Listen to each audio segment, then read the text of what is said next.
What's good, defenders? Welcome. You know what time it is. If it's the night before a match, then it's time for one more sleep, and we are going to be doing a lot of these in your very near future.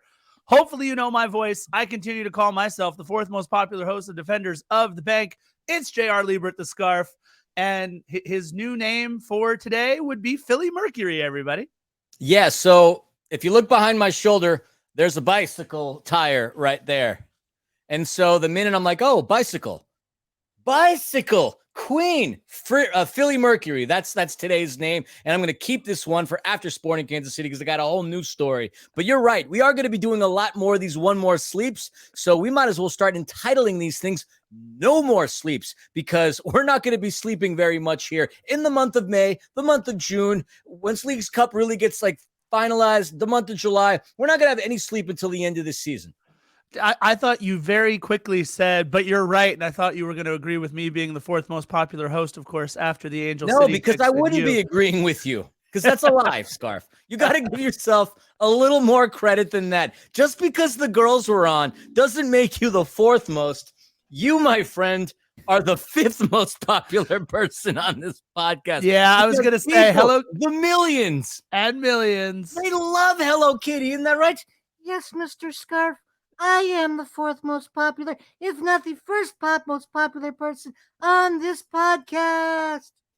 Right. Listen. Thank you, Hello Kitty. We'll see you next time. Okay, Philly. Bye, Scarf. Yeah, go away. We are in the midst of 4 games in 11 days, 12 days. Oh my God. There's just so much going on. I say that knowing that we also had a game Tuesday, May 9th, and obviously that compounds our schedule, but nobody from the first team played on Tuesday, May 9th against Monterey Bay. So in case you were wondering, again, we had Real Salt Lake Saturday, which was only 3 days ago. And then we have Sporting tomorrow. And then we have San Jose next Saturday. Then we have the Open Cup against the Galaxy on Tuesday. Oh my goodness. We actually do get 8 days off after that Galaxy Open Cup win when LAFC 2 is going to beat up on Los Gros. But either way, there's so much happening right now. And a team that we didn't really think we would have to worry about too much on the schedule comes rolling into town, riding a 2-game win streak and playing their best football of the season. I know Philly doesn't care much, but listen, you're going to hear me reference him more than once on this podcast. Watch out for good old Admiral Akbar because this could be a trap. All right. So let's slow down a little bit. Now, Sporting Kansas City might have won their last 2 regular season games in Major League Soccer and 2 out of their last 3 because they did lose that Open Cup match to the Houston Dynamo. But this is still a team that is last place, not only in the West, but period. This is a team that scores nothing, 8 goals throughout the course of their 12 games, 16 goals being allowed, a -8 goal differential. Throw that and couple that in with the fact that this is a team that has not beaten us, Scarf, since August the 2nd of 2021. Peter Vermees is an exceptional coach, had a phenomenal career within Major League Soccer. But as of these past couple of seasons, Sporting Kansas City is more looking like sloppy Kansas City. I don't want to call this a trap game. This is a perfectly good opportunity for us to have some hump day havoc and send the bad boys of barbecue back home. Listen, you don't want to call it a trap game, so I will. Don't worry. Yep, I believe it because, look, we are looking. I don't think we are looking. I don't think the team is looking. I don't think Steve Cherundolo is looking, but I'm saying one could look ahead on our schedule, not just to Champions League May 31st. That's not what I'm saying at all. How about our next match? It's revenge season. The only team to defeat us in Major League Soccer play, San Jose Earthquakes, coming to BMO. How about our next match after that? Oh, by the way, the Galaxy. So we have 2 matches coming up before the Champions League final first leg in León against León that I think we could also be looking at. If we could have, I don't know, 3 eyes on these 3 different games coming up. I don't know where our 4th eye is supposed to be, but it's got to be on Sporting Kansas City. I don't even know how many eyes we have at this point. There's just a lot going on there. But Philly, I agree. This is not a very good Sporting Kansas City team. All I'm saying is for Peter Vermees's 450th coached game of his career, which this is going to be against us, maybe there could be a little bit of a letdown. And what we know, and we talk about this every time, Philly, we get every team's best shot. So we know we're going to get it from Sporting Kansas City. I'm going to quote the legendary country musician Toby Keith, as I have in countless occasions. Ain't as good as I once was, but as good once as I ever was. That could be the motto for Sporting Kansas City. Their worst loss of the year came at the hands of the Seattle Sounders, a score of 4-1 earlier this season. Their best victory of the season came at the hands of the Seattle Sounders, where they shut them out, clean sheeted, and got a 3-0 victory. And then they had an offensive explosion against Minnesota United. So you're right. They are going to come out and give us their best shot because we are the golden child of this league right now and the most valuable club in Major League Soccer, thanks to Forbes' sports count. So yes, it's an MLS Cup for everybody. If they truly want to determine whether or not their season can roll around, they already beat a tough opponent within the West in that of Seattle. If they could beat us, then, that could potentially change the trajectory of their season. I so desperately wanted to watch Carson lose their last matchup over the weekend just so they could have a solid hold of that wooden spoon. But the forces that may be did not allow that to happen. But Sporting Kansas City is going to continue to fall down the rankings because they are not going to come in to the fortress of BMO Stadium. It's just, you come into that stadium, you're going to expect to get walloped. That is not an easy game for any team, other than maybe Alajuelense, to come in and do any kind of business. And I don't see Sporting Kansas City giving us any bit of the how's your father. No which way, shape, or form. And this isn't me being arrogant and with my nose in the air. There is a thin line between confidence and arrogance. And while I might be straddling that line right now, this is a team that has a completely different mentality than the teams of the past, and a team that is not overlooking their opponent on Wednesday for their opponent on Saturday. Look, the truest thing that you said was that last bit right there. This club under Steve Cherundolo, and this year, I'll say since he took over in 2022, they really don't ever play Philly like they look over or through an opponent. I completely agree. That being said, they're going to be looking at excuse me, a few different players on the pitch. Why don't we get into our players to watch as producer Philly, I think, is taking the reins on this one. This is where I get nervous. This is where I get nervous. Hang on. Always fun. He gets very nervous. That's why I tried to give him a nice long segue, which still apparently maybe wasn't long enough. I don't know. I don't see anything else there on the bottom, bud. I don't know if you added it to the oh my God. This is going to be fun. Either way, look, what we do know about Sporting Kansas City, is that they have gotten a lot of their players back on track. We're talking about even Gadi Kinda. Even Gadi Kinda is scoring goals right now. Don't worry, Panda. I'll keep talking about Sporting Kansas City while you help out with that. Gadi Kinda scoring goals. Eric Tommy. Dang it, I hit slides. Back on the right side of things for them. He has been an incredible player as well. You're talking about there we go. Eric Tommy, that guy I was just talking about. Don't worry. We'll get this in a second. This is just my way to make sure that she gets her credits. Sorry. Hey, look, either way, I appreciate it. Eric Tommy is a player who he has become a designated player this season. He is an incredible force in and around their offense. He puts balls in the back of the net. He puts balls on the end of other players' feet so that they can put it in the back of the net. Eric Tommy is a player that you need to watch from the minute he steps on the pitch. And he is a player that I believe we can actually shut down Eric Tommy. I'm not nearly as worried about some of their other bigger, more well-known names, the Daniel Chalouis, the Johnny Russells, even the Gadi Kindas. It's Eric Tommy that I'm worried about.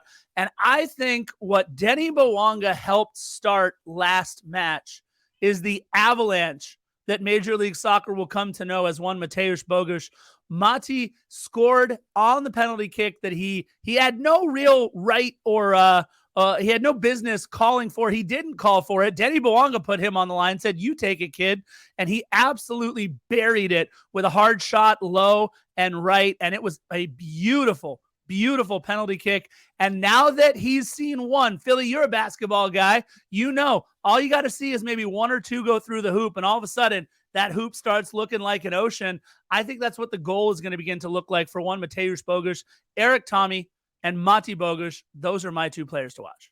What I love about us doing this is you take players that I'd think of, but I wouldn't necessarily put forward. And you give very good explanations as to why you chose the players that you chose. I'm glad you didn't choose Kellen Acosta, because that would mean you didn't do your homework, because Steve said he's not going to be playing. But you, as a school teacher, you always do your homework. But I'm going to play the role of Captain Obvious for now. My players to watch, it's very simple. The leading scorer and the leading assist man of Sporting Kansas City, their most potent offensive threat time and time again, Daniel Salloi. This is a guy who makes everything happen for this team, a focal point of their offense. And if he's not distributing, he's getting the ball to be threatening. And if people start to close in on him, he's even more threatening because he can pass it off to the likes of an Eric Tommy, Gotti Kindo, whoever else he has at his disposal. A very talented player and somebody that the Show Me State of Missouri is absolutely embraced and loves. And as far as LAFC is concerned, look, over the course of 15 or so matches, he's contributed to 21 different goals between goals and assists. I mean, Denny Bouanga is having an outstanding run as a member of LAFC. And as we mentioned before, the only other players that had a much better start than him was 2017 Joseph Martinez on Atlanta United, and his running mate up top here at LAFC 2019 Carlos Vela. Denny Bouanga is the Golden Boot leader in Major League Soccer right now, and he could potentially be our third Golden Boot leader in franchise history. How many clubs can legitimately say in a short period of time that they've had three players that have not only contested for the Golden Boot, but also won it? We've had two. We had Carlos Vela and Diego Rossi back-to-back seasons, and we have a very good shot at Denny Bouanga being that player. Now, I know there's these rumors that have hit on the Twitter, and you know if it's on Twitter, it's got to be real, right? About Marseille. I don't foresee any of that stuff happening. So let's quench our fears right now. Denny Bouanga is going to be a member of this team until stated otherwise, and he's going to take us to the promised land, which is the CCL Cup Championship presentation of the trophy, and obviously MLS Cup as well. Two very deadly players between Salloi on Sporting Kansas City and, of course, the reigning, defending Golden Boot leader. I don't know, whatever. It doesn't matter. I was trying to go into a Ric Flair promo. Woo! It didn't work. Scarf, back to you. Yeah, look, I don't think Denny Bouanga is going anywhere until at least after the end of this season, but he's got to stop playing so well to get on everybody's radar. Nah, keep playing well, Denny. We need you to keep filling up the back of the net and doing what you do. Look, we always go over our keys of the match, and last match, I said nobody gets hurt. That got blown out of the water. Kellen Acosta's not playing. Obviously, there were some other knocks that we took over the course of that game. Let's hope I'm not as spot on with things that we need to not do, please. I say defend home court.